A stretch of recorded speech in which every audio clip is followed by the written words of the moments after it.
narito na ang Balita Masa. Narito naman ang mga headlines para sa balita ngayong araw. Sara Duterte naharap sa impeachment push. Pera o boto, issue sa eleksyon 2025. Mount Canlaon apektado ang Lego. Bini naglabas sa kanilang hit single na Blink Twice. Muli kami ang Balita Masa, ang inyong pinagkakatiwalaang tagapaghatid ng mga maiinit na balita, direkta mula sa puso ng sambayanan. Ako si Jora Monto, kasama sila Zapian Waker, Prince Agustin, Ganariat, Judah Bishua. At ihatid namin ang pinakamahalagang balita sa araw na ito.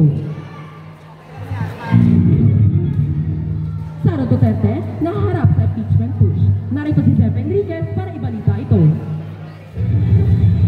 tuloy na mainit ang isyu sa impeachment complaint na inihain laban kay Vice Presidente Sara Duterte. Ang reklamo ay isinampa na ilang pambabatas matapos ang umano'y hindi wastong paggamit ng confidential funds ng Office of the Vice President. Sa panig ni Duterte, iginiit niyang walang basihan ang mga aligasyon at tinawag itong pagsisikap na kanyang mga kalaban sa politika na sirain siya. Ayon naman sa Kongreso, sinisimulan lang nilang suriin ang reklamo upang matukoy kung ito ay may sapat na merito upang umusad.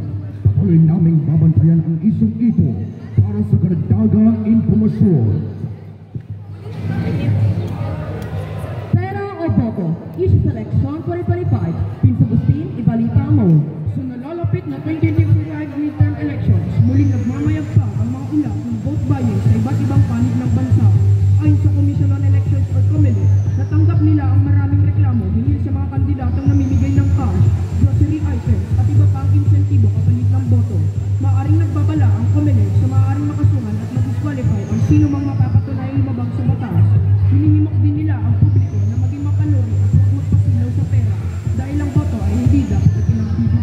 Kami ay magbabalik pagkatapos sa isang patalasta. Malapit na ang araw ng mga puso. Ihanda ang sorpresa sa iyong minamahal. Hindi kailangan mga kastat mula sa puso. Isang simpleng sulat, matamis na ngiti, at taimtim na yakap. Iyan ang tunay na diwa ng Valentine's Day.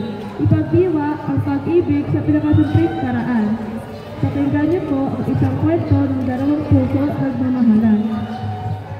Marco, hindi ko na kailangan ng malaking sorpresa. Basta nandiyan ka. Sa'yo, Lia, kahit sa mga simpleng bagay, araw ng mga puso na yun. Hindi ko na kailangan ng isa pang taon para iparamdam sa'yo na ikaw lang ang mahal ko. Marco, sa araw ng puso, gusto ko lang masabi na ikaw lang para sa akin. At ikaw lang ang para sa akin, Lia. Wala nang iba. Mga katinig, ang tunay na diwa ng araw ng mga puso ay nasa mga simpleng kilos. Isang ngiti, isang yakap, at mga salitang tapat. Ipagdiwa ang pagmamahal. Ito po ang Balitang Masa. Dito sa Radyo JTJDC, 97.5, Tinig ng Bayan. Iparamdam ang pagmamahal araw-araw. Kami ay nagbabalik muli. Mount Canlaon, apektado ang Negros. Narito si Jackie para iulat ito. Tumutok ang Mount Canlaon sa Negros Island. Nabuga ito ng makapal na apo na umabot sa ilang bayan sa Negros Occidental at Negros Oriental. Ayon sa reports, itinaas na sa Alert Level 2 ang status ng bulkan na nangangawagan ng posibleng mas malalakas pang pagsabog sa mga susunod na araw. Libo-libong residente ang inilikas mula sa danger zone habang patuloy na minomonitor ng mga otoridad ang aktibidad ng bulkan. Pinapayo na ang lahat na sumunod sa mga abiso ng lokal na pamahalaan at iwasan ang papasok sa 4-kilometer permanent danger zone. Bini, naglabas ng kanilang hit single na Blink Twice na ibabatid ni Prince Agustin.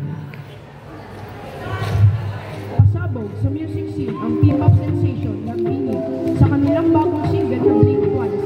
Matapos lamang ang ilang oras mula sa pag-release ng music video, agad itong nag-trending sa YouTube at social media. Pinuri ng fans at critics ang fresh concept at kakaibang tunog ng bagong kanta na nagpapakita ng patuloy na pag-level up ng grupo sa industriya.